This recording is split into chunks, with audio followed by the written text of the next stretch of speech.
Some mysteries refuse to stay buried. On February 27, 1968, the world lost its first black teenage superstar under circumstances that still spark conspiracy theories today. Frankie Lymon was found dead at just 25 years old, a needle by his side in his grandmother's bathroom. But the real question isn't how he died, it's who wanted him dead.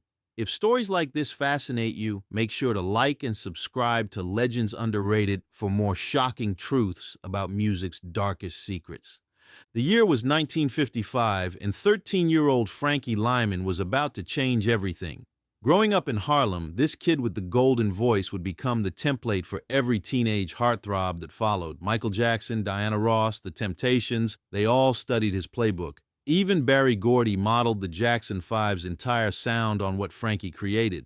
But here's what nobody talks about. Frankie's childhood was anything but innocent. While other kids his age played marbles and stickball, 10-year-old Frankie was smoking weed and working as a pimp. Yes, you heard that right. This future superstar was hustling prostitutes for white men who came to Harlem searching for black women. He knew every working girl in the neighborhood and took a cut of their earnings. The prostitutes even performed sexual acts on him. This wasn't just a kid trying to survive. This was a child forced to become a man overnight when his parents separated. But Frankie had bigger dreams than street hustling. He desperately wanted to join a local group called the Coup de Ville, following them around and begging until they finally let him in. That's when fate intervened in the strangest way possible. A neighbor, tired of hearing them practice the same song repeatedly, handed them a batch of old love letters and poems from his ex-girlfriend. Hidden in those yellowed pages was a poem called "Why Do Birds Sing So Gay?" That poem would become "Why Do Fools Fall in Love?" the song that would make them legends and ultimately destroy them. When the group auditioned for G Records, something magical happened. The label owner, George Goldner, heard Frankie's voice and immediately knew he was looking at a star. But here's where the betrayal began. Goldner agreed to sign them, but only if Frankie became the lead singer, and they changed their name to Frankie Lymon and the Teenagers. The other members felt the sting immediately, but they had no idea how much worse it would get. "Why Do Fools Fall in Love" exploded across the world in January 1956. It hit #1 on the R&B charts, #6 on the Billboard pop charts, and became the first American song to reach #1 in the UK. The crazy part? They didn't even know their song had been released until they heard a white girl at school singing it. She thought it was performed by 5 white girls because Frankie's voice sounded so young and high-pitched. But while their song conquered the world, something sinister was happening behind the scenes that would haunt them forever. The success brought fame, but it also brought vultures. White artists immediately started covering their song. Gail Storm, Gloria Mann, and the Diamonds all released versions the same year. It was cultural theft on a massive scale, designed to keep the money out of black hands. Meanwhile, Frankie and the Teenagers were grossing millions from tours, TV appearances, and record sales, but they were only getting $25 a week in allowance. Their management claimed the rest was going into a trust fund until they turned 21. When that day finally came, the devastating truth would be revealed. But before we get to that betrayal, Frankie made a move that changed television history forever. During a performance on The Big Beat in 1957, 15-year-old Frankie did something unthinkable. He started dancing with a white teenage girl while performing Little Bitty Pretty One. The dance floor was segregated by a red rope, and crossing that line was social suicide. Remember, this was just a few years after Emmett Till was murdered for allegedly whistling at a white woman. Frankie didn't just whistle, he danced with one on national television. His boldness made him the first black man to dance with a white girl on live TV, but it also got the show canceled and put a target on his back. That's when the real nightmare began. At 15, Frankie was introduced to heroin by a woman twice his age at a New Year's party filled with musicians. He said he preferred older women because girls his age didn't know anything about life.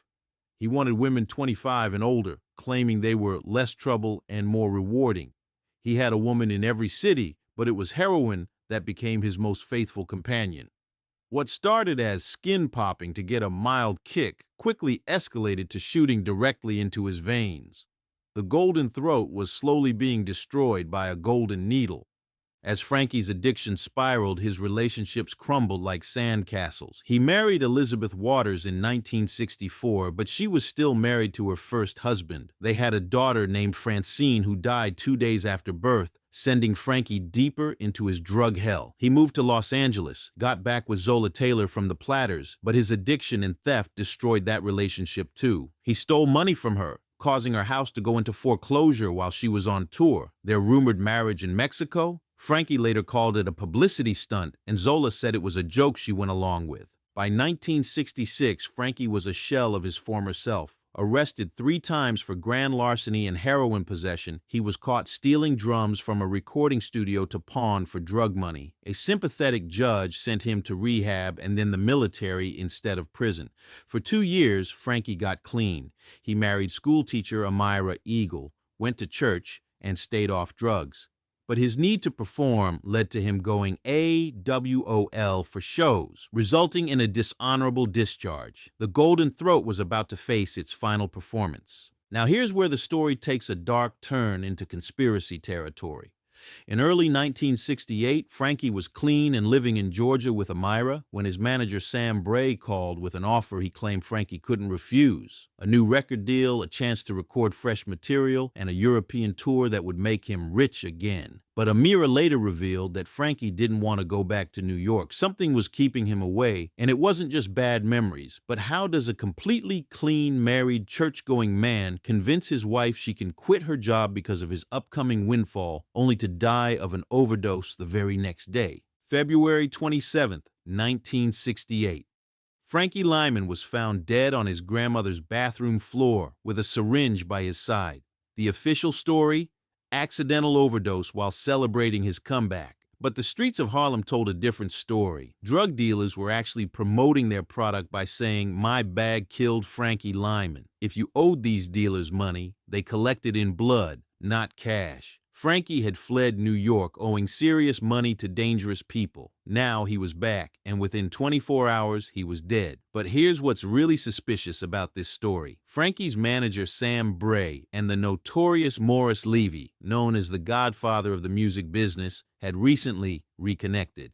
Morris Levy owned Frankie's old catalog, and Sam Bray controlled his new material. Both men stood to make significantly more money from a dead Frankie than a living one. Morris Levy wasn't just any record executive. He was a mob-connected figure who terrified everyone in the music industry. They called him the Octopus because his tentacles reached into over 90 companies. He had police on his payroll and inspired the character in HBO's The Sopranos. When Frankie sold his publishing rights to Levy for a pathetic $1,500 during his worst addiction period, he essentially signed his own death warrant. But there were rumors that Frankie and the surviving teenagers were planning to sue Levy for unpaid royalties.